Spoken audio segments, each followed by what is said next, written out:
Welcome to the 3Haunted podcast, where we bring you all things horror, supernatural, folklore, mythology, and all things that go bump in the night.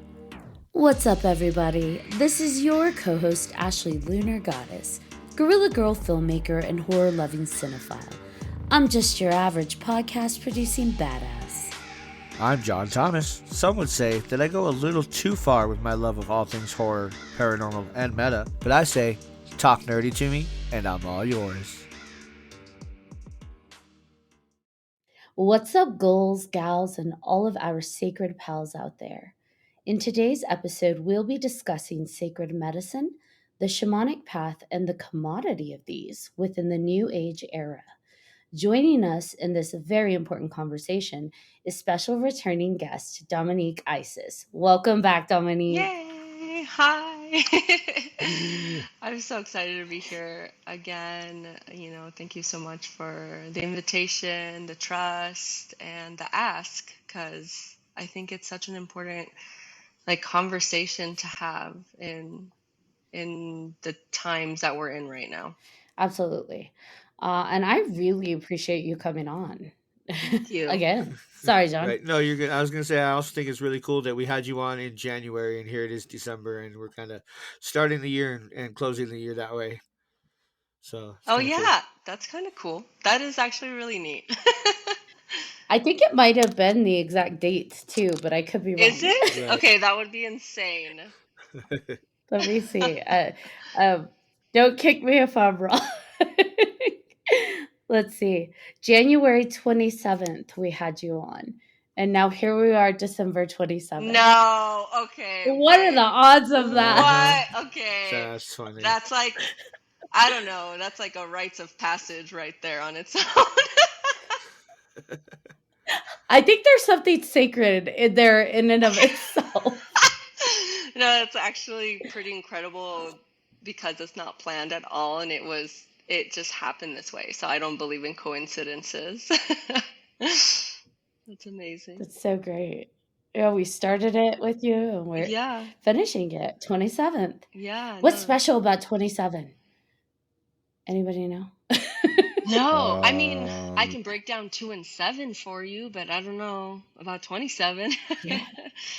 I mean, it's both of those combined. I know, it's insane. I mean, the only thing I can say about 7 is, we talked a lot about Toltec shamanism and dreaming before, and the number 7, I don't know if I mentioned or, I doubt you guys necessarily remember, but the number 7 is what actually allows us to connect to moon phases. So I don't know, we're in a full moon right now.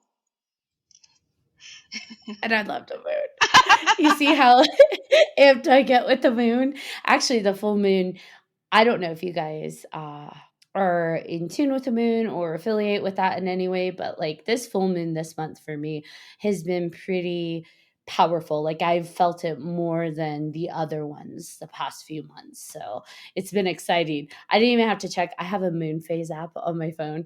I didn't even have to check it. I was just like, full moon's here. Your body was ready.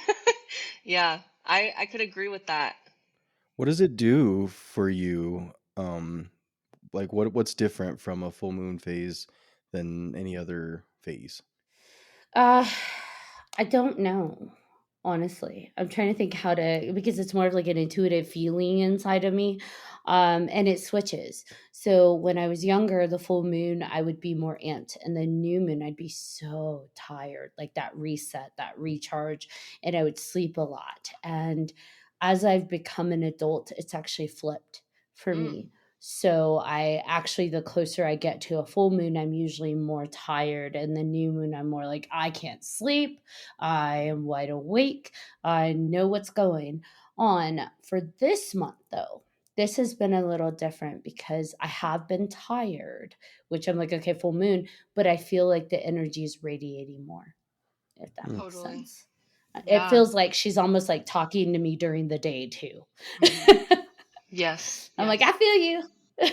This elder that is native to the lands here where I'm currently living actually told me that women tend to either bleed with the full moon or the new moon, and that according to this is what she said to me, according to what you need at the time is what you receive. So if you are feeling really lethargic or sleepy during a full moon, that's because right now that's like what your body's asking for. So it's good to tune in and listen to that and like be aware so you can give your body what it needs so that in the next cycle it like repairs the way it needs to. So it has like full amount of energy for like the next cycle coming in. That makes sense. I listen to the moon. I'm like, if I'm sleepy, I sleep. Yeah, I know. It's really interesting. It's just a pain when it's the new moon because then I can't stay up all night. Like I will wake up at 1, 2, 3 a.m. I'm finally like, screw it. I'm awake until 5 and then I sleep again for an hour or two. And I'm like, all right, moon, you can't do this to me. I have responsibilities. Yes, it's very good for the men because I actually learned too that men also have cycles. They may not actually like see it the way that women see it, but men actually go through hormonal changes too in their own way, in their male physiology. They go through changes and they feel the moon too in different ways. But I was just saying it's really good for men to be aware because then they know how to show up for their partners too, consciously. I don't know if I feel affected by the moon. I think the big thing that happens with me when I know that there's a full moon, I definitely wake up at 3 and 4 in the morning Hmm. a lot, Yeah. and I don't know what that's about. You're a werewolf. Maybe, yeah. I mean, that would be pretty cool, but probably not in real life, I guess. Maybe not that cool. So, Dom, you were coming on to talk about a lot of things, but one of the main topics is sacred medicine. So, what exactly is sacred medicine for people that don't know? Yeah, no, it's a really, really in-depth topic.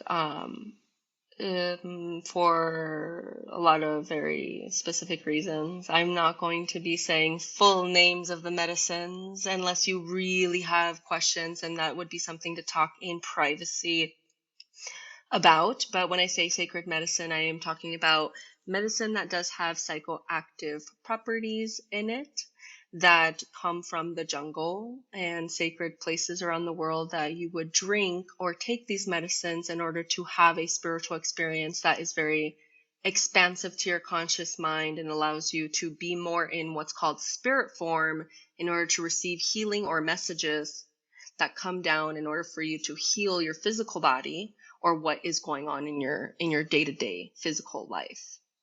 And there are several. One that I think I can name and just normally would be psychedelics such as like mushrooms, but I'm even talking about more in-depth medicines that are very protected by shamanic lineages that come from areas like Peru, Ecuador, Chile, Mexico, these kinds of places. I have a question about mushrooms specifically. So, microdosing has been kind of a bigger thing, especially I think here in Colorado. But what about that versus like, a full on, heavy dose versus that? Like, do you know any kind of like the advantages or disadvantages for something like that? Yeah. So with that particular medicine, I'm not like as adverse as others, but I have been learning quite a lot just being somebody who is in a space of learning to become a ceremonialist and studying this part of the mind and physiology and our psychosis and our spirituality.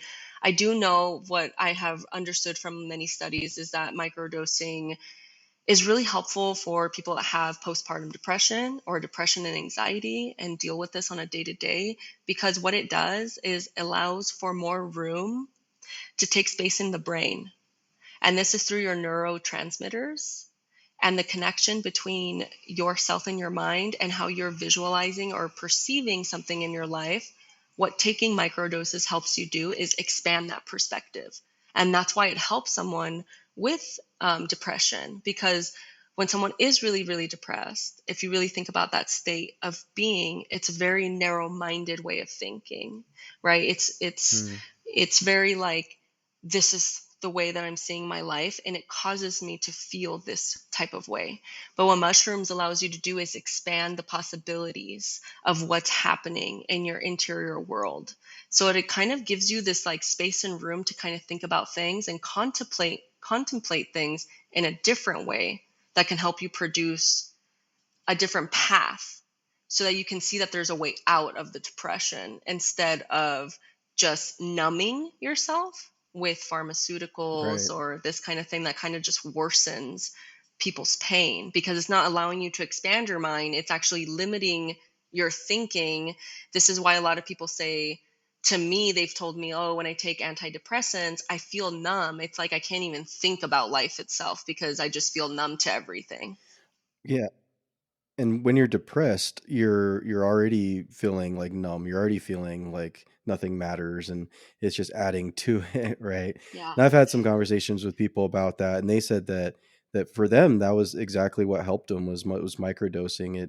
It maybe not in the way you just said, or they explained it in a different way, but it meant the same thing. Yeah. Like it definitely opened up their mind to but without even like an effect, right? It didn't feel like it was a something that they're like, ooh, I can feel this now. Like if you were drinking or something else, right? There's no like cognitive like feeling, but it just is like a almost like a yeah, like you said, it feels like if you're depressed or you have anxiety, you're almost cornered in a room, and then you turn around. It's almost like you turn around and then you're just, if it feels more easygoing, life just feels like maybe you're caring less about things that you used to freak out about, like less trigger and all that kind of thing. Right. And that's because it's like opening up channels in your brain that were closed before or stagnant, or there wasn't what's called like chi or vitality running through those transmitters. So this allows you to see things from a different perspective, and to kind of touch base on what's the difference between micro and then going through a profound like deep dose.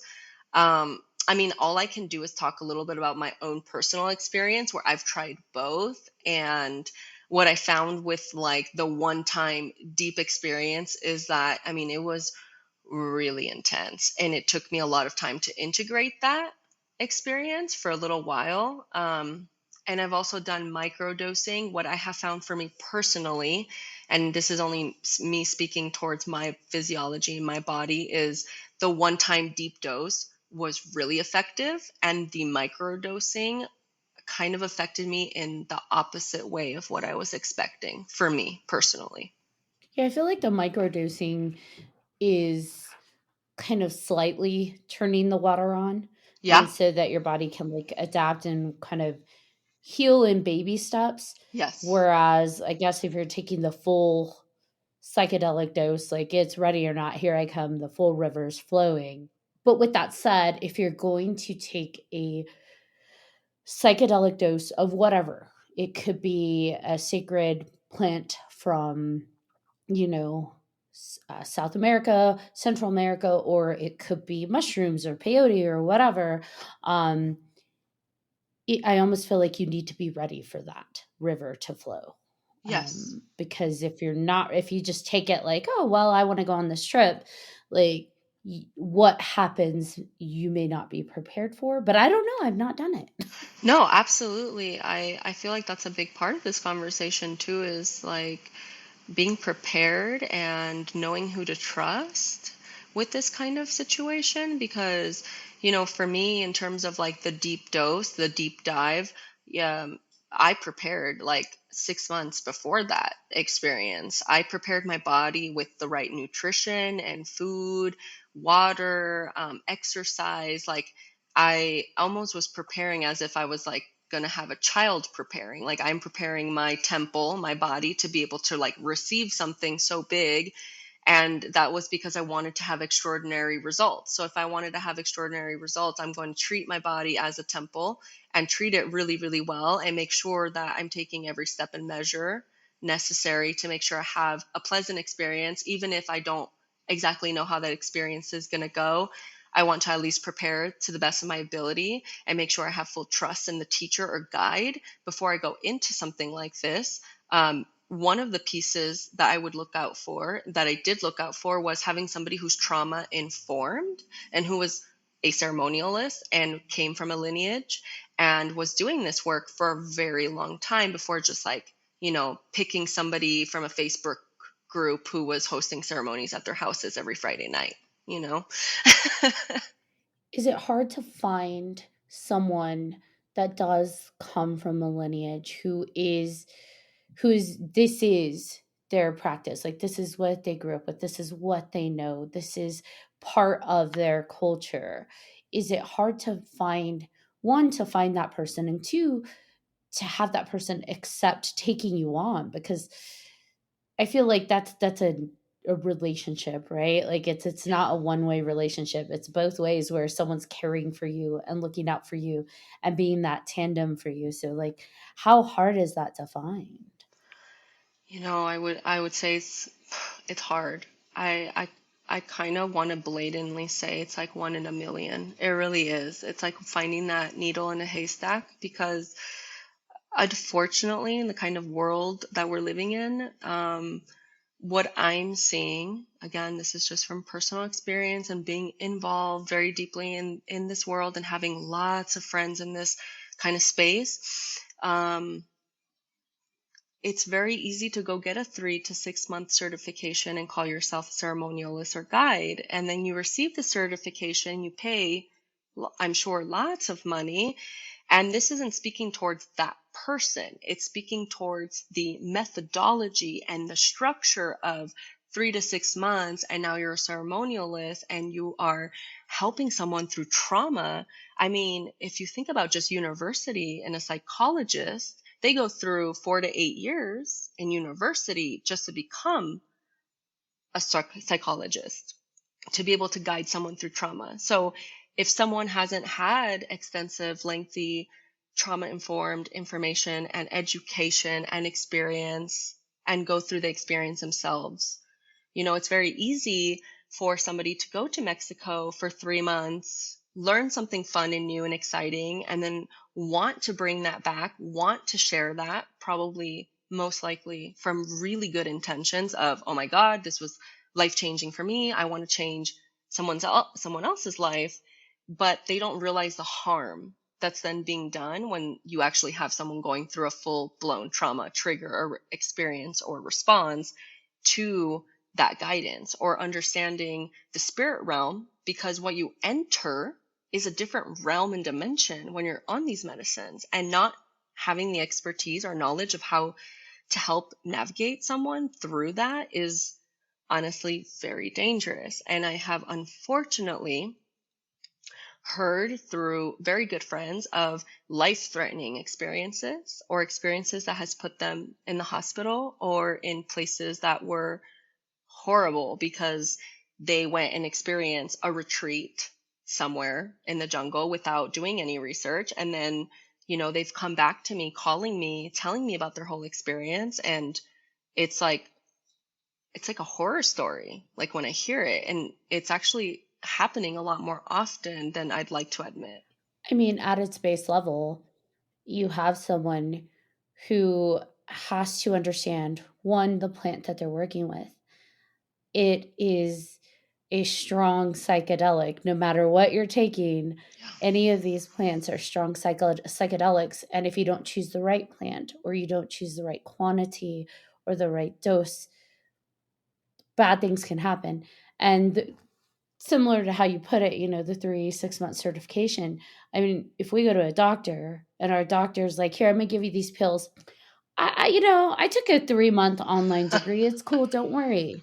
I mixed it up in the back. Take this. Yeah. We'd be like, are you nuts? Yeah. But yet we're not having that same, discernment when we're going to someone who's like, look, I'm giving you a psychedelic. Trust me. I know what I'm giving you and what I'm giving to you. To your point, we really do have to pause and think about what we're doing. Not saying don't do these things. They've helped a lot of people. But to your point, making sure you've got the correct source and guide to help you.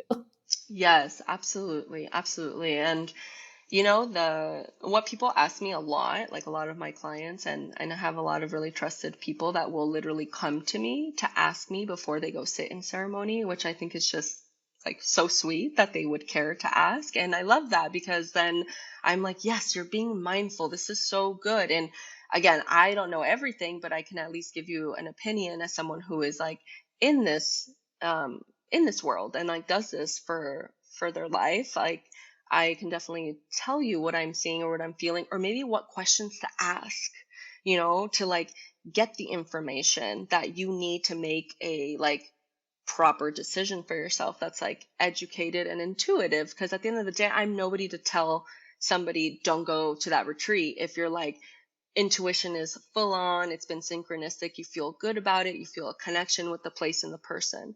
But what I can say is that there are certain like questions you could ask. And one of the questions I do tell people to ask is, how long have you been a facilitator for? And who did you learn from? Is, you know, does it come from a lineage? Does it come from like a certain place? Did you attend it online or did you go like somewhere else to study? You know, what is your background in this? Have you held space before? Because I think just having basic facilitator like training, it should be like a must to hold space, just to learn how to hold space. I think it's important to at least know how does one hold space without judgment and with love. And then on top of that, now I'm going to be giving them a very serious like psychedelic experience that's going to blow open their spirit, and I had to know how to navigate that as well. It's like a double whammy, you know? One thing you mentioned, you talked about, going on these retreats or going to the jungle or wherever. Does location matter?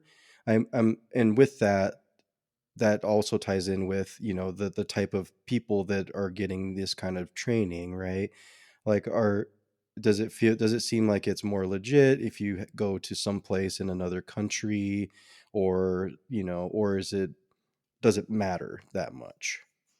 Yeah, no, that's a really good question. And, you know, I'm going to talk to you about like pure experience. So I have a teacher that studied in Peru and comes from a long lineage of Peruvian shamans studying with medicine there in the jungle that I learned and have had what's called several diets, which is sitting with that plant and going through plant medicine exclusively with that teacher and receiving rites of passage from that teacher alone in ceremony in Colorado, because that's where I lived for 11 years. 2, living in Argentina, where I am surrounded by what's called curanderos, maestros, maestras, elders, who carry that lineage in their blood, who walk the path, and I've sat in several ceremonies with them now. I would say that my experiences with both is not so much of where I'm at, as much as who I'm with, and them having impeccability and integrity with themselves, with their medicine and their ways of how they teach and with their prices and how they carry themselves. Because one thing that I really would like to like reveal in this talk is that when you drink medicine with someone, you're not just drinking like the medicine of that plant, you're actually drinking the medicine of that plant plus the energy of the lineage and the person giving it to you. So, for example, if the person giving it to you is someone who isn't impeccable, is out of alignment, maybe doesn't clean their energy often, doesn't care about their diet, doesn't ever exercise, is maybe very stagnant, maybe has poor relationships or poor spiritual hygiene, that transference of energy is in the medicine, and that's what you're consuming as well. And I feel that that's the part that people, I think, are not being cautious of, is who you're actually drinking medicine from is so much more than, oh, I'm drinking this plant. You're actually drinking the medicine of the person it's coming directly from. And that's the part that matters more, I think, than going to Peru or drinking in like the States, for example. It's really about that person and the lineage and just how they carry and have ceremony themselves. Like that's the part that's really important. I think the things we've talked about too previously is oftentimes in You see this is not an attack on people, but you see this in the yoga world as well, where people feel if they go to another country and do like a 1 month certification because they went to that country, it doesn't matter who they learned it from, it could be a boutique resort or some retreat certification, that because they went to that country where it may have originated from, they themselves are authentic. They now are that guru or that shaman or that curandera or that, you name it, whatever they're trying to be. And it's almost like an internal validation that, like, well, I went to India, so now I'm a guru. And it's like, I don't think it works like that. But and I think without realizing it, it trivializes it for those that do spend a long time diving into that world, who give up their, like, they can go from living in a luxury place to now I am living in huts because I really want to be true to this and learn what this is and respect it with that culture. I don't know. Totally. Totally. I think there is something to being able to experience it directly from like the source as much as possible, and like, the most respectful, authentic way. But just, I wouldn't say that just because you went and did that makes you better than or whatever than like this other person who's been studying and working really hard and truly feels it authentic in their blood. Because like, it's such a hard, like, I love this topic because gosh, there's so many perspectives. There would be a teacher right now that would be telling me, no, you must experience it from its original base. But also, then it kind of dismisses this whole fact of we are truly wise and perfect as we are inside. And if all the wisdom is inside, in ourselves, in our memory, then that means that us walking this path is also allowing us to tap into that memory, into the inner wisdom to know how to do this.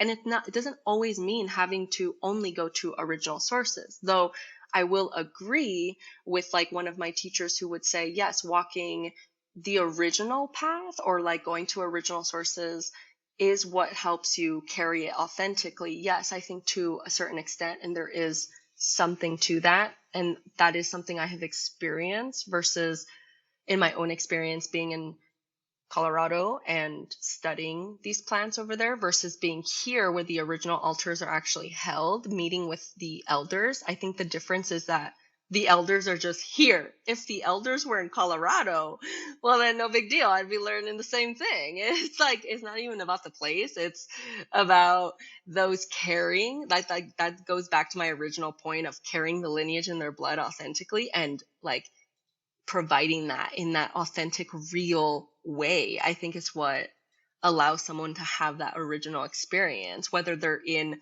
Peru or not. But I would say like something else I'd like to like reveal on here is be careful, because you know what also has happened is money has reached a lot of these tribes where these tribes had no money before, and Americans are the ones that like came in, like it was more the Spaniards, the conquistadores came in and stole all their land and stole and did horrendous things to their kids and their tribe and the wives and the husbands and the children. So to think that there isn't vengeance, to think that there isn't something that's tainting some of these places when it comes to money, I mean, that's something that we can't be naive to. We have to understand that these tribes had no money and they're making a massive killing out of it now because these sacred medicines have become so modern. Like they're used now. Like I said something in one of my stories recently where it's like, stop drinking. Like I'm obsessed with Harry Potter. So I said, stop drinking polyjuice potion, as polyjuice being the sacred medicine, like this freaking pumpkin juice on a Saturday morning. Cause like, come on, it needs to be way more respected. But it's like, I say that because it's become that like new age modern world of we drink these to heal ourselves and ascend, instead of visualizing and understanding that this is a tool and it's a path and it's a lineage and it's a way of being and acting and behaving and living, then it just is drinking one time and thinking all your problems are to be solved. So to go back to that of the tribes, they're making a lot of money. So we need to be conscious of that too, because we know what money can do when you've had nothing and all of a sudden you come up on tens and thousands of dollars, right? Are there any red flags when it comes to that kind of thing? Not just the tribes or anybody that's trying to sell you this practice or this juice or this whatever it is. Yeah, definitely. Um, you know, in my experience and what my elders, like my elders who actually from the jungle host people, see people, have clinics, all this stuff, what they tell me is I don't like to have ceremonies more than 10 to 15 people, because it's like 8 people is such a good place to be in, because you can accompany, like realistically, let's just think about it. A house filled with 8 energies. All right, that's a good enough energy. You could like feel that the house has a lot of buzz and there's a lot of people. Okay, imagine your small space with 50 people. There's going to be a major difference between energy and buzz and the noise between 8 people to 50, right? So one of the red flags that I've seen and what I've been told through my elders and their experience of doing this is that more than 15 people starts to become, and this could vary. It could be 20, maybe 30 for some people if you have helpers. But let's say you don't have helpers, you're by yourself. 10 to 15 people for one person is a lot. I kind of like to tie it back to preschool. I used to be a preschool teacher, and having more than 8 kids, I wanted to rip my hair out, because it's 8 energies of 8 different little humans needing 8 different, completely different things. And it's a lot. It's a lot to manage. So I think that if you're well equipped, you have the knowledge, the experience, the help, I think having more than, 15, 20 people is fine. But if now we're getting up to numbers like 40 to 100, that's a major red flag. At that point, it's really being done for money reasons, because there really shouldn't be more than 8 to 10 people, and more than 20 if you have help, because then that just becomes an saturation of energy. And how can you really, truly, like thinking about that just logically, how can you accompany 50 people in personal healing at once? Like, it doesn't make sense, you know?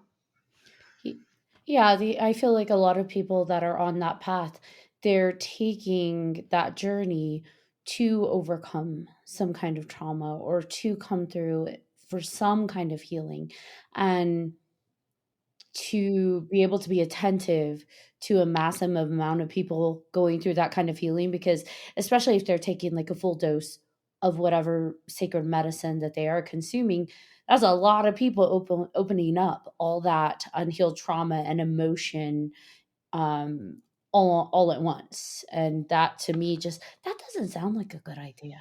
No, it's not fun. I think I've seen that. I think I've seen that in like film, right? In film and TV shows where they're doing this stuff, and that's one thing that I've noticed is that when they're doing these traditions or doing these ceremonies, I've noticed, now that you say it, like there's a lot of people usually in those situations, and it just seems like it's way too many. But I mean, that makes sense that would be a red flag. And maybe it's something else, right? There's and when I relate this, it's more like horror stuff, right? And so yeah, it's definitely leading to something negative when there's that many people and they're all um yeah, just the energy, right?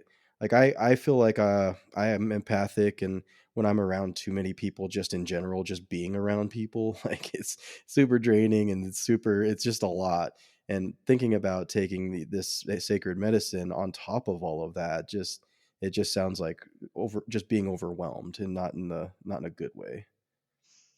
Yeah, definitely. And, I do know of someone who did participate in a ceremony of 110 people in Costa Rica, and a lot happened. And she called me and told me about her whole experience. And I had to do a total of like, I think 7 sessions on her just to regulate her nervous system from how much trauma she experienced in that ceremony.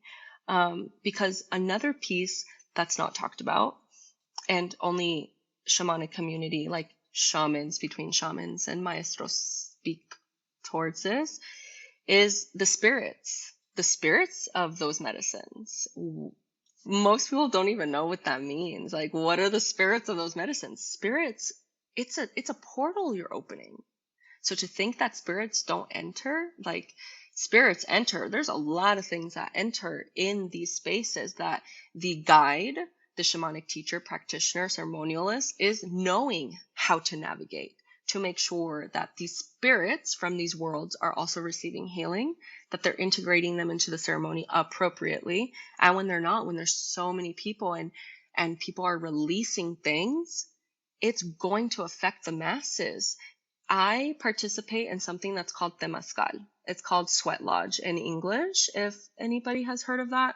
We participate in these weekly because it's an important ritual and rites of passage for those on this path to be able to connect and come together in community to learn this medicine. But it's the same energy in sweat lodge that's moving in these ceremonies. It's the same thing. You have the ancestors, the grandmothers and grandfathers, the lineage, the spirits that come in through the people guiding sweat lodge to be able to clean the traumas, the energies, the emotional difficulties people are carrying in their bodies, to release them in sweat lodge. And I remember I was in a sweat lodge recently of 22 people. And I was what was considered the medicine woman, which is the person putting all the herbs and medicines onto the rocks, which are volcanic rocks that are heated up to a specific degree. And when you enter sweat lodge, which is like a little hut in the ground, it's known energetically, spiritually to be the womb of the mother, or like the mother earth. So that when you come out, you go through what's called a spiritual rebirth, is what, like, the whole point of what is sweat lodge. And water is put into, like, on top of these rocks to bring steam and heat into these sweat lodges. And so, long story short, I was in a sweat lodge, which is no medicine. We're talking about just pure energy of 22 people. And that was so overwhelming and intense for me. And I had to have integration sessions with my elder after that experience. I told him that I was having nightmares for 3 nights straight after this experience, and all these things were affecting me. And when I was able to talk to him about it, you know, he gave me lots of really reassuring, beautiful words and lots of practices that were so incredibly helpful. But what he told me is, it's insane how potent something like a sweat lodge is, where you're not taking any medicine and you're just releasing energy. Imagine a room filled of 100 people taking plant medicine. So when you're the medicine woman or a guide helping someone through that journey, do you have to have a foot in each world while you're doing that to be able to guide them on the spiritual side, but also be attentive to the 3D world with, like, the plants and being kind of that tether? Is it kind of a transition person? Yeah, that's a really, really good question.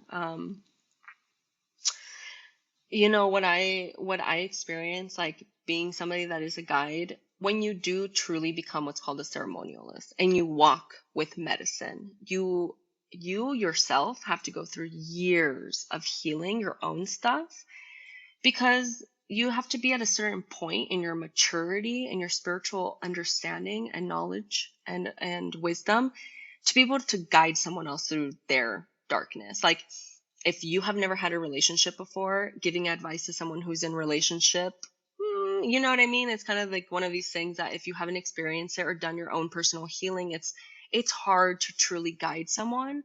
So when you become a medicine woman, you are going through what's called rites of passage. And these rites of passage is that you have to go through a certain level of ceremonies and specific internal work.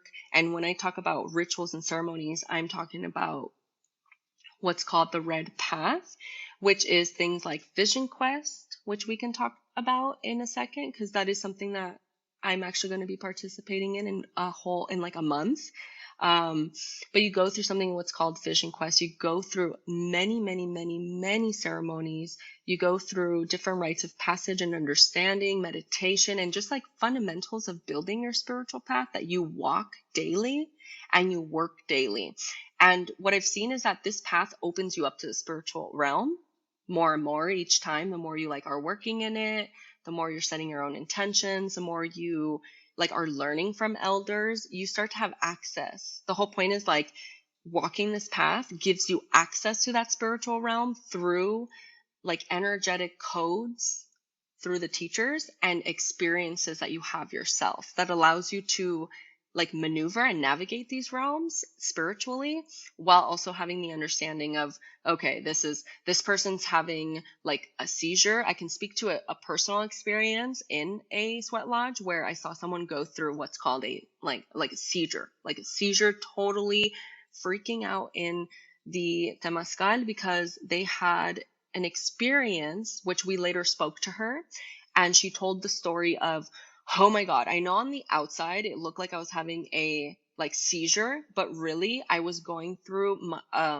the memory of my mother's womb and what it was like to come out of her womb. And I had these flashbacks and experiences of like what my birth story was.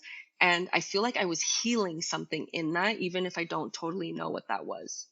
And it was insane because this person actually has like a physical illness that she doesn't have anymore from going through that sweat lodge. So it's crazy. That's going to be scary for you as you're experiencing this because you're learning, right? I'm sure the Yes. elders have seen this, and so they're a little bit less, like shaken by stuff like that because they've seen so much. But like you're learning, you're on your rite of passage, and so that's probably one of them. Like here's a scenario that can happen. Yes.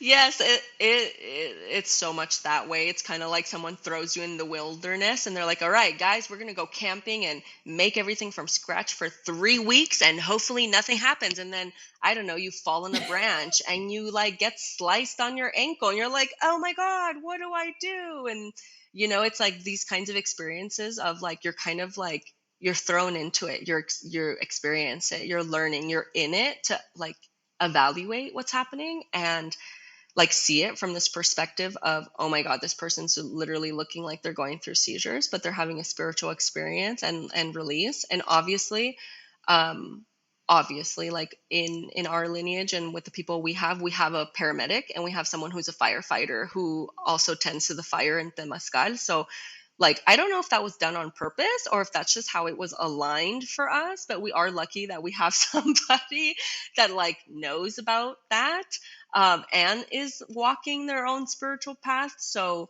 the fact that they didn't freak out, that they were able to handle the situation right away, like they helped her right away. She went through that experience and grew so much from it, changed so much from it. And now she comes back like pretty often. I see her coming back because it was so life changing for her. Like, that's amazing. And that's the power and potency of these medicines. That's why it can't be taken for granted or taken lightly because it's really powerful stuff. And we have to know how to have a lot of humility, reverence, and respect for what's happening and not just think that we know it all, You made a really good point on the inverse of something you said earlier, and it keeps kind of sticking with me as you talk about these experiences and guiding people, is that you mentioned when you're taking the plant medicine from somebody, you're taking their energy and their lineage as well.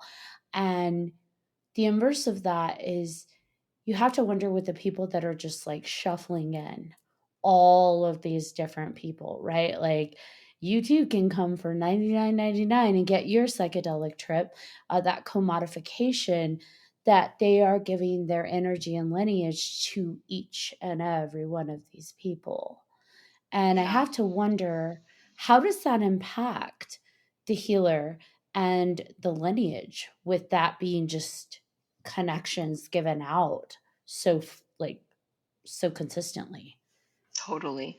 And like BJ asked earlier, what are the red flags? And I know I mentioned one of like the big ones that I didn't mention any others, but I mentioned like kind of a big one that people ask me is that like when there's so many people, like that is a red flag. And two, another red flag would be exactly what you're already intuitively, like to me, actually like you're very intuitive because you're like recognizing that, and I'm like, yes, I'm so glad she recognizes that because not everybody does, and that's okay. But there is something to be like talked about in terms of just giving away these sacred, like, honestly, these things are secret. They've been hidden knowledge for so long, and I am a believer that this hidden sacred knowledge needs to come out now in the world because gosh, the world needs healing more than ever in this time. But I don't think that it should just be given out like pieces of bread to anybody who's hungry, because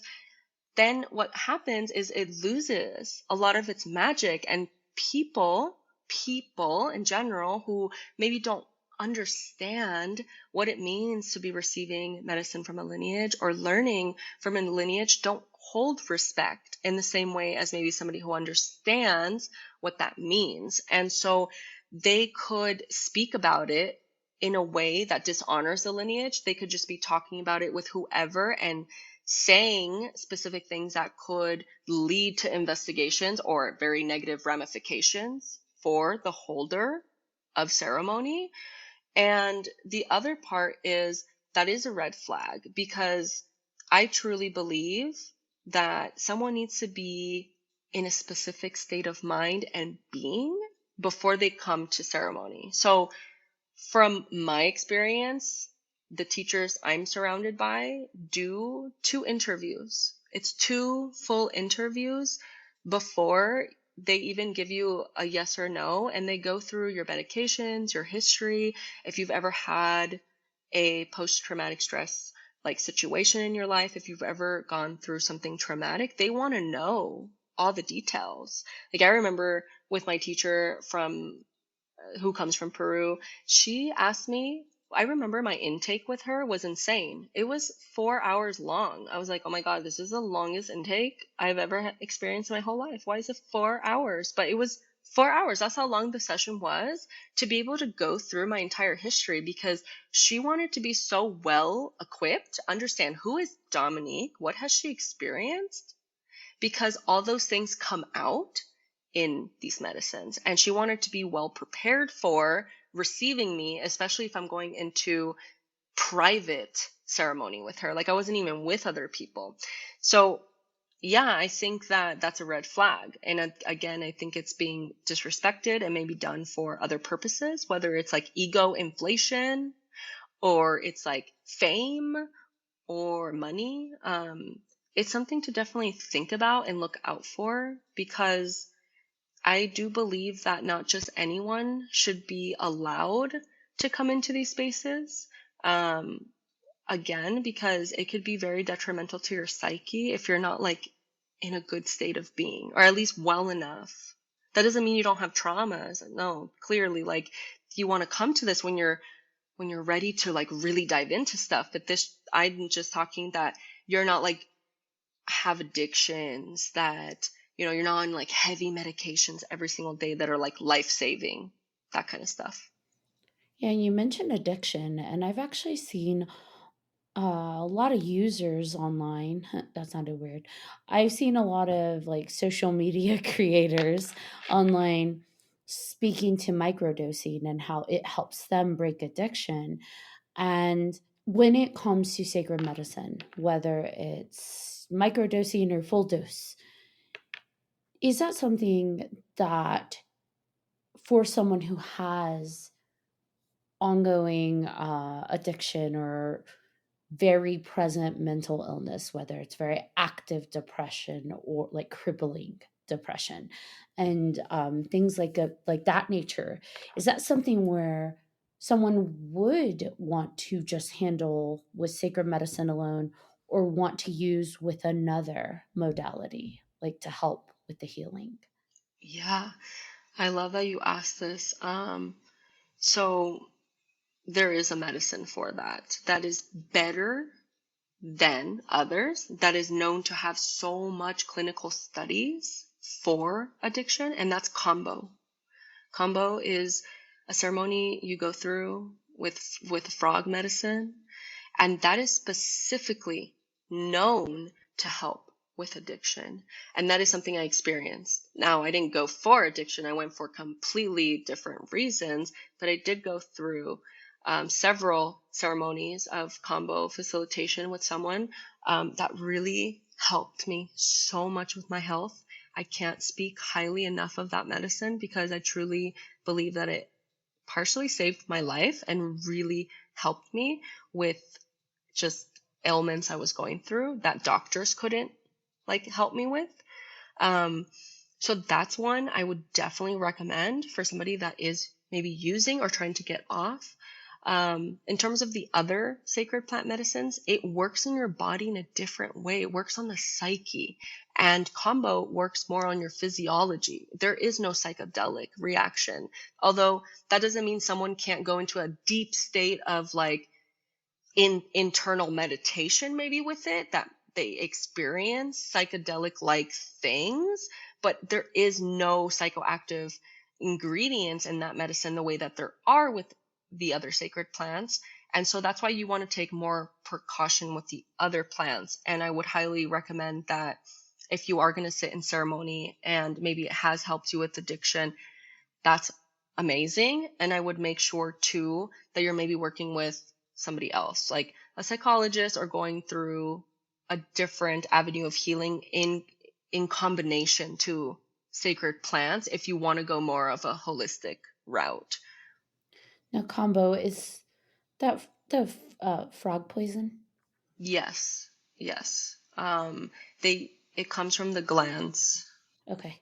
So don't do it on your own, friends. Just like anything else in sacred medicine, go with people that have actually studied and worked with us more than 3 months. Yes, please. More than 3 months, more than 6 months, please. I don't want to keep. That's one question I actually had for you, and I'm glad you guys are talking about it now. Where these sacred medicines, not all of them have that psychoactive element to them, and something that I think a lot of people might be interested in, just because, I myself, I might be a little bit hesitant to go to the psychoactive stuff because maybe you're not ready for it, right? And I Yeah. think maybe that's a step that people can take, right? And again, it depends on what they're suffering with, I guess, as well. Totally. And, I did speak with my elder today, and I did get permission to name him. His name is Arturo Piegrande, and he is born and raised in Ecuador, and he is a shaman and maestro and teacher and elder from the jungle there, who leads many different types of rites of passage. And he comes from a whole long line of lineage of teachers and maestros that are now in spirit. But he comes walking about, he told me 34 years that he's been walking this path. And something he did tell me today that he wanted me to share is, if you're somebody that's curious and doesn't know where to start, and you're like, I want to, I don't know, maybe do that one day, or where can I start if I'm an empath, BJ? Like you're saying, I'm someone sensitive and I'm kind of nervous to enter a setting like that. Where can you start? And the best thing that I could tell you that he told me is, start with plant teachers that are not psychedelic, sacred medicine. Start with plant teachers, because every single plant has wisdom, has a spirit, and has something to teach you. So maybe you start with planting some plants in your garden, like rue. I can tell you some medicines that they use. So that's rue and sage and rosemary, lavender, tobacco. These are plants that are used a lot in ceremony and in rites of passage and just in general. And maybe where someone can start is to plant some of these and start cultivating a relationship with them. Maybe you make what's called agua florida. We make a joke and we call it shaman's water. But maybe you start with making tinctures of these plants and you use this shaman juice or shaman water in your house or on yourself, just so that you can start cultivating like a relationship with plants in general, because they're all teachers and they all have something to teach you and bring you, and they all are healing. And that could be a good place to start. It's just understanding the plant realm in general before maybe like moving on to something more intense. Yeah, thank you. I think that's a great Hmm. idea because, yeah, I mean, personally, it's like it sounds like such a big leap, right? With all the things that you go into, it just seems. I mean, obviously, you're going to other places. You're conversing with these spirits. Your body can convulse. You can go into these states of being that maybe are very, very foreign, but also like intimidating. Totally. But again, I guess also you're going into it, you also have to go in the right state of mind that you're there to heal, to get help, to grow, to become maybe a better version of yourself that you just haven't discovered yet, right? Totally. Totally. One thing that's said a lot in our path is we're here to learn. That's it. We're always learning. And it's like you could be, and my teacher, I laugh because it's seriously so cute and so humble, and he truly means it. He's been walking this 35 years, right? Like I mentioned, and every ceremony I've ever sat with him in, he goes, "This is my first time taking this plant." And like I remember the first time he said that, I was like so confused. I was like, "What?" But then I started understanding that what he meant is this is the first experience of a new experience. This isn't my first time with this plant, but this is a new experience. So it's my first time in this experience with you all. And he really has this attitude that he carries that like with everything he does, because it like comes out of his pores, that even though he's an elder and someone people like bow down to and revere and like put on a pedestal, he always says like, I'm just a human. I'm a human like anybody else. And yes, I have this whole path ahead of me, but I'm learning every single day.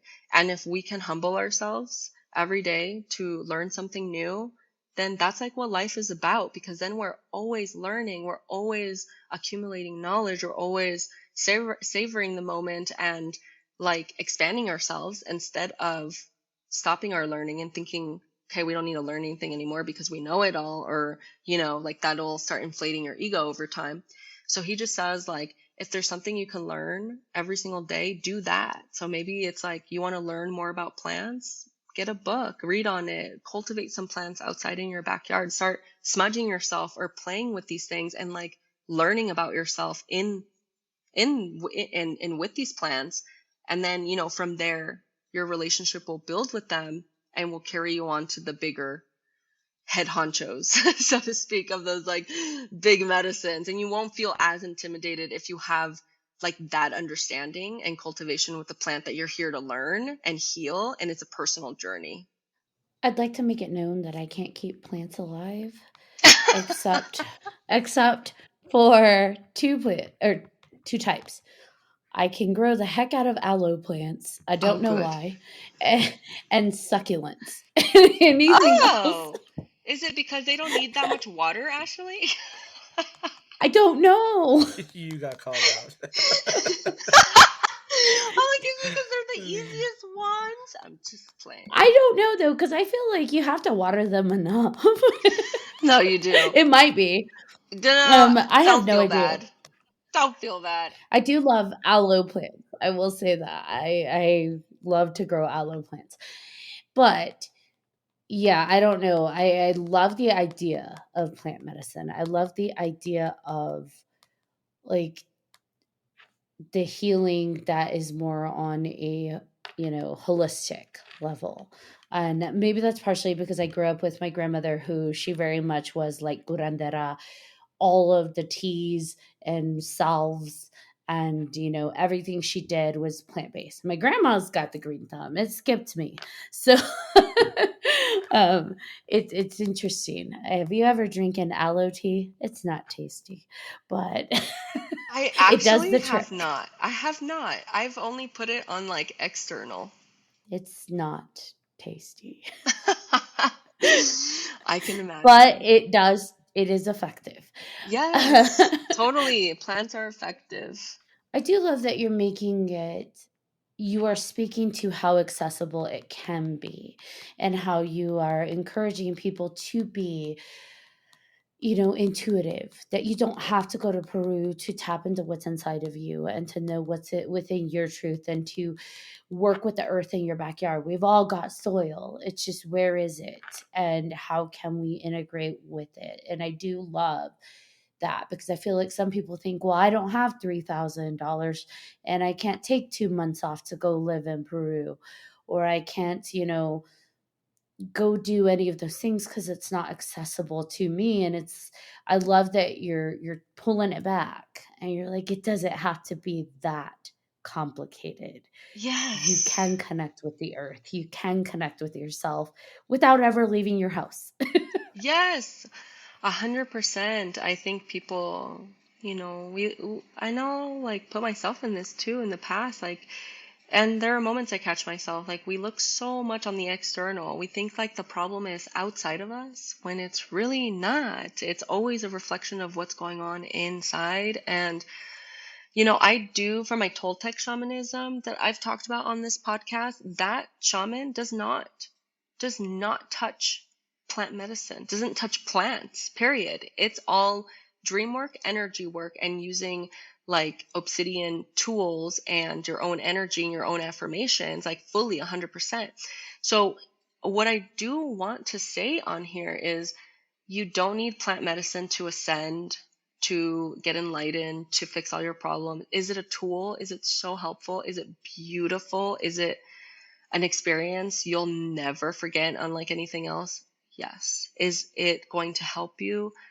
Yes. And are you going to receive value from it? Absolutely. But is it absolutely 100% necessary to receive healing? No. There's so many other avenues, and that's not the only way. It's just a way to be able to access the deeper parts of yourself you're maybe struggling being able to like connect with, but it's not the only thing in the world, and it's not the only way, because you're right. If you are somebody that is seeking that or wanting that experience, what we have to understand that is that the sacred medicines have a spirit, just like all the other plants have a spirit, like anything else.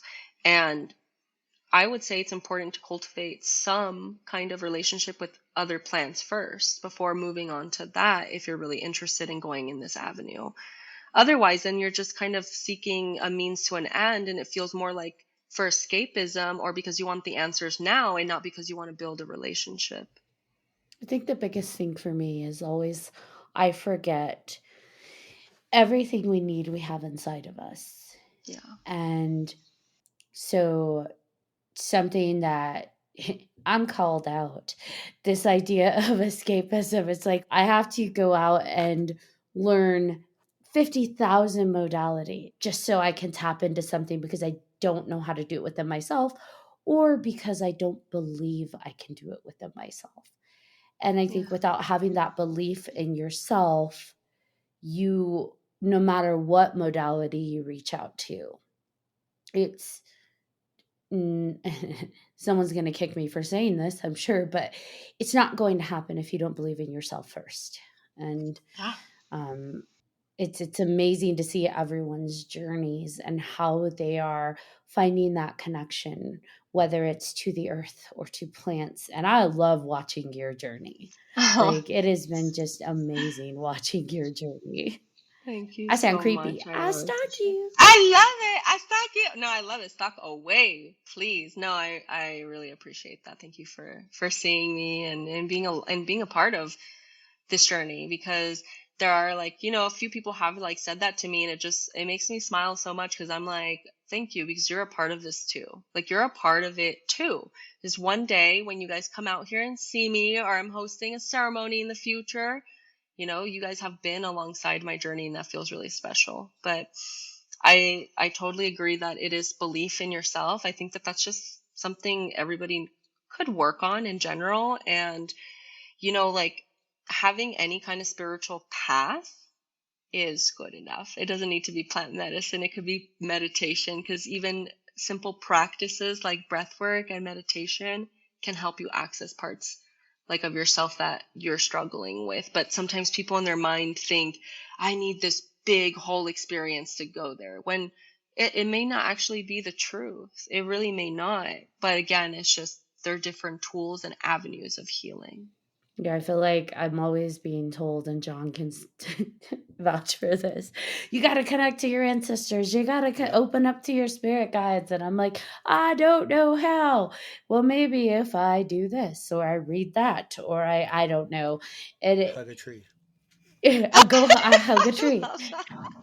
Someone Yes. actually told me that. Go outside and hug a tree, girl. And I'm like, okay, but I still don't connect. So Oh, no, I love that. I'm my own block. Well, I mean, if there's something I can tell you is build an ancestor's altar. Build an altar in your home that has pictures of your ancestors who you would like to connect with, and add your own touch to it. It could have herbs, plants. I recommend that it has all the elements on the altar. That is always really nice and special. There is a right way to like do this in terms of lineage speaking, of like the way it's been done for so long. But honestly, I feel intention is everything. And if you build like an ancestor's altar in your home, that's a really good place to kind of start, just learning to connect and talk to them. If you build it, they will come. They No, will but come. really, I don't. This is gonna sound awful, but I don't know my ancestors. The oldest for me that I can go back is like my grandmother, but she's still alive, and I want to keep it that way. So I really, and I think that's why I struggle when people talk about connecting to my ancestors. I don't feel connected because I don't know them, and I think, like, for me, I'm like, well, okay, does it have to be my ancestors? Because I don't know them, but maybe that's part of my journey, figuring out who they are. Maybe in that case, I would, I don't know, have some conversations with your grandma and maybe like press record on the phone and record everything that woman has to say that she can remember from her life, would be one way. I've done it. Great. I And then have, like, I that's have so awesome. many of her That's good. stories. Like, get her stories, get her recipes, get names, because names are important. Like, if you have some names, even if you don't know them, just having some names is great because you have some sort of reference. And maybe you ask your well ancestors. We want to like make sure we connect with what we know we want to connect with, not just call anything in, but call on our well ancestors to come into our dreams and have conversations with them that way. You'll be pretty amazed at like what could come through in just setting an intention like that before bed. Okay, I'll try Yeah. that. Try it out. I've heard some really wild, fun things. And another little like tool and fun thing is, if you want to learn how to remember your dreams and connect with ancestors in your dream, have a cup of water by your bedside, because it's said, like the ancient story is that the water, because we're made of water and our dreams are the element of water, it helps capture the dream in the water so it connects with you while you're sleeping. You taking notes, BJ? I am taking lots of notes. The dream. I was gonna I know say, we're getting low on time, but like the dream world stuff, like I'm all about it. Like there's so many things that I want to talk about with in regards to that specific thing, and ancestors and stuff. And I've been talking about a dream I had recently. It was on Dia de los Muertos. About I went through that whole cycle. I went to the land of the dead and went up to heaven and came back, and then I came back to my body. It took me a good minute to figure out who I was and where I was. And yeah, it was nuts. So yeah, and all I felt was just love, and just it was overwhelming. It was so overwhelming because it was a emotional and spiritual sensation and not a mental one, which when you come back to your body, it felt very my mental side was trying to figure out what everything was going what that was all about. So Yeah. Yeah. Um, Well, it's so funny that you might mention that. So I've actually been straight up told by my teacher, who is Toltec. He lives in Mexico City. So Dia de los Muertos is something that, like, I'm not Mexican, I'm Cuban, but it is a tradition that I love so much. It's so beautiful. And I do practice that because he is one of the first teachers that I found when it comes to anything like shamanic. And something that he told me, I actually remember it straight up from a conversation I had with him, was he said, yeah, when the dreams, when you visit the Mictlan, Mictlan is the world of the dead, the Hmm. place of the ancestors, is because you have been called forward by your ancestors to carry their lineage forward. It's like this rites of passage and initiation that happens in your dreams, where you get to be involved with the ancestors and be in the land of the dead, which also, like, in terms of powers, this is how he said it. His words were, it means you have spiritual powers to share with the world. And it's about starting to learn what those are, because that means that you're being given direction, that it's time to start working on that and revealing that to others so you could help others with healing. So it's like he talks about being a magician, which means somebody that can, like, manipulate the elements and has magical powers, basically. It's like what he told me. You're a wizard, Harry. That actually makes a lot of sense because in the dream, they gave me a message that I remember clearly. They're like, just, be kind, spread kindness, and if people don't know how to do that, like, teach them, which I thought was really, Wow. yeah. And I'm like, I'm not. I mean, I'm a all right kind person. I'm not like, I'm not the kindest person in the world, but I'm like, I guess, like, okay. So yeah, it was very interesting.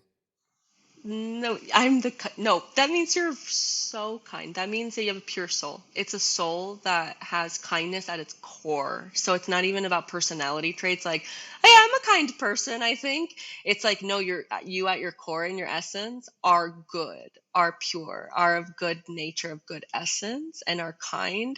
And that message to me feels very clear, for sure. Like, something to investigate, because they're giving Yeah. you direction and instruction.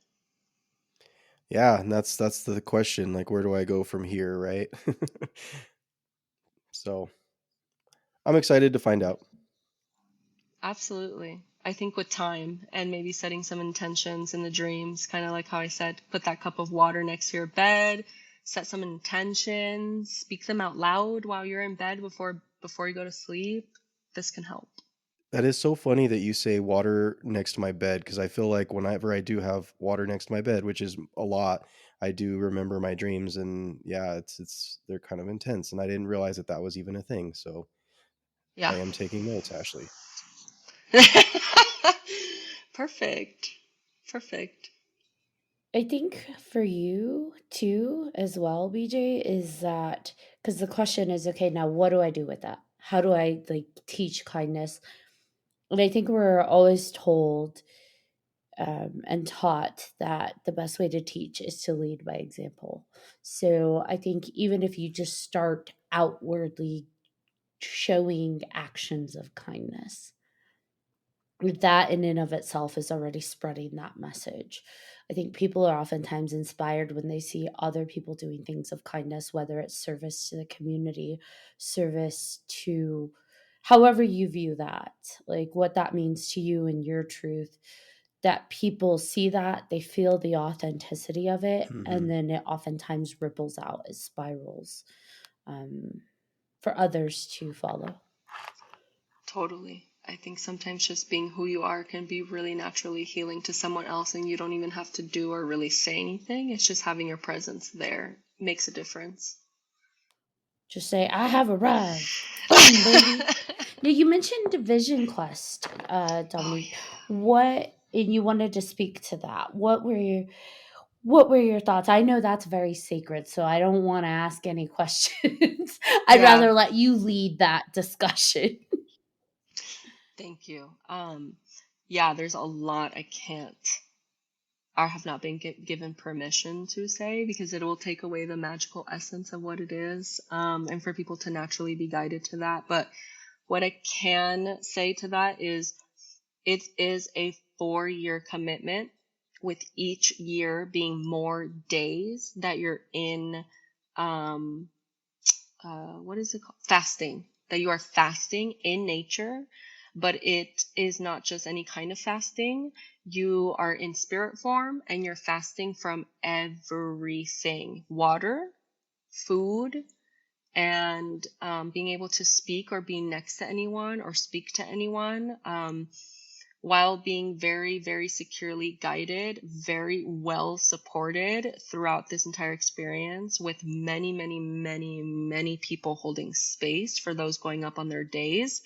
And then just knowing, by the way, for anybody that like their eyes went 4 days, no food, no water, on year 2, 3, and 4, which are 7, 9, and 13 days, you are given sustenance on very specific days. I can't say anymore, but you are given sustenance on specific days, obviously, to keep your physical body healthy and you're well.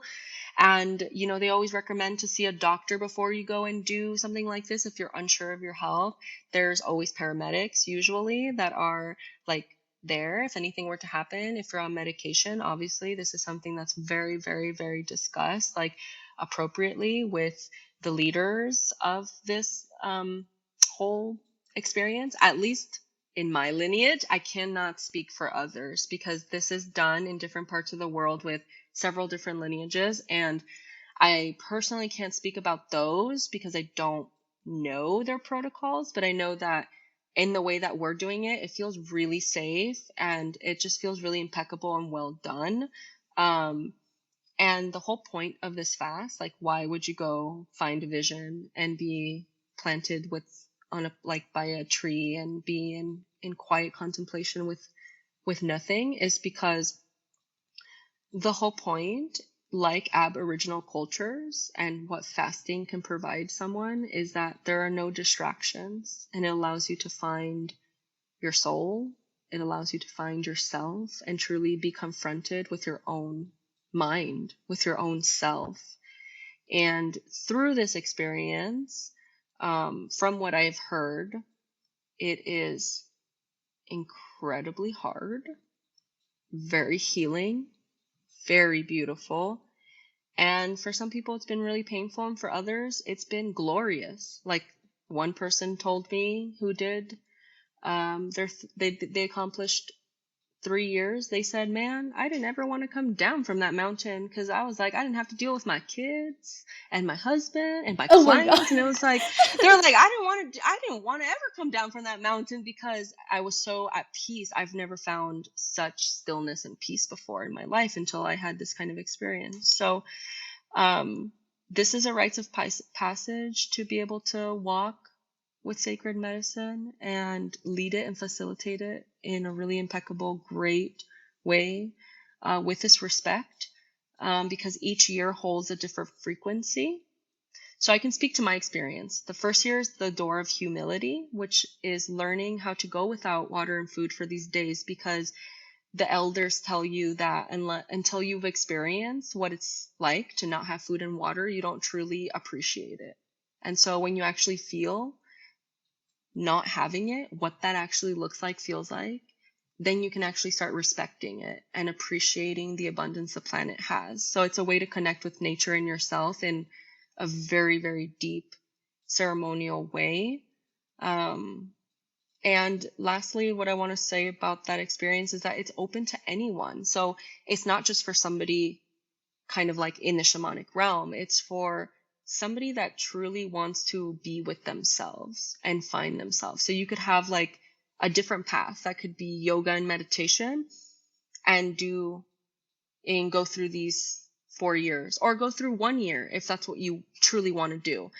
But if you're somebody that wants to walk with medicine with integrity, you go through all 4 years before you're given any kind of permission or blessings from the elders to take the next step forward on your journey, on what you're looking for, what you want to serve in the future. You made a really good point that I would like to maybe go into a little further is you said that your friend was like, I never want to come down from the mountain. And I feel like maybe in the past with these vision quests and walking with medicine, it was a little easier to stay on your path because there wasn't so much distraction.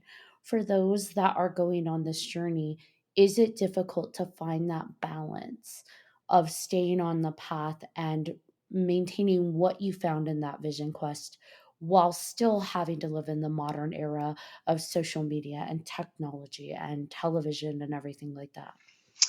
Man, you took the words out of my mouth because this is a conversation I had recently, where I actually told somebody, I'm learning all of this.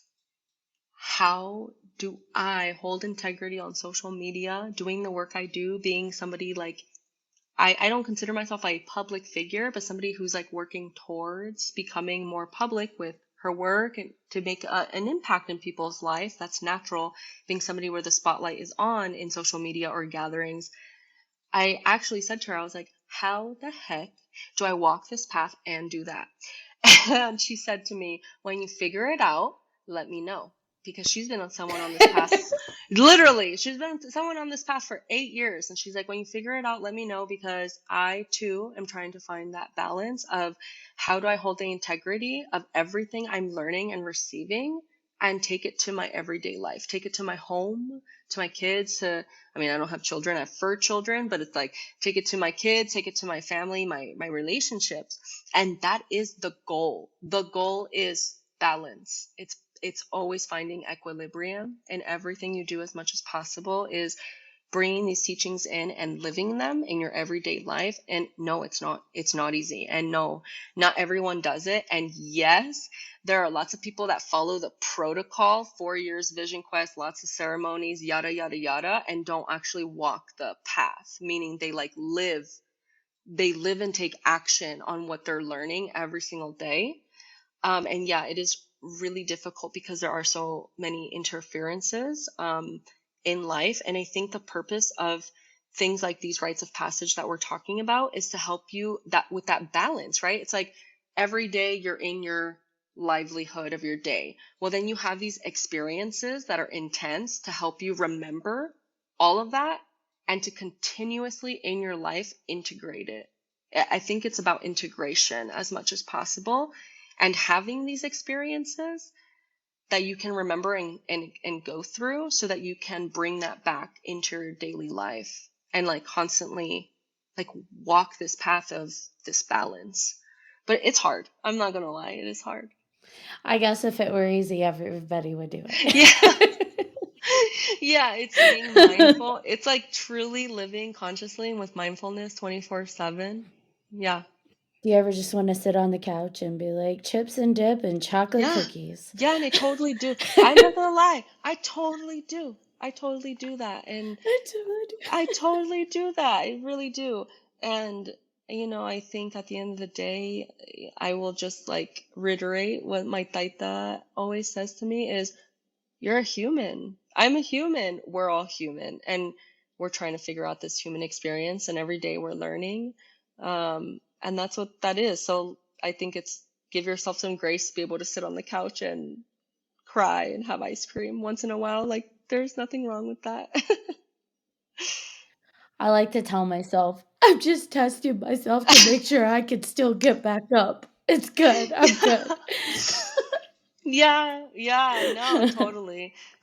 And, a brother of mine, a spiritual brother of mine on this path always says, spiritual warriors, man, that's what we are. We're spiritual warriors and we're humans at the same time. And that's what makes the path hard is yeah, you have to dedicate. I think one question somebody asked me one time, and I've gotten it often, is how much time do you put into this? And the answer is 24/7. Every day, every single day, it's a commitment. Each day that you arise is a new day to give gratitude for and to remember the elements and remember everything you've learned in everything you do. So it's it is a commitment and a dedication. It is a path you walk, not a certification you take for 6 months. And you too can be a shaman for $99.99. Yeah. Yeah, exactly. This has been a really awesome conversation, and I always love having you on. I feel like if you're open to it, we'd love to have you back on to talk about dreams. I know BJ really wants to get deeper into that world, so and I Please. always love being in that world. Absolutely.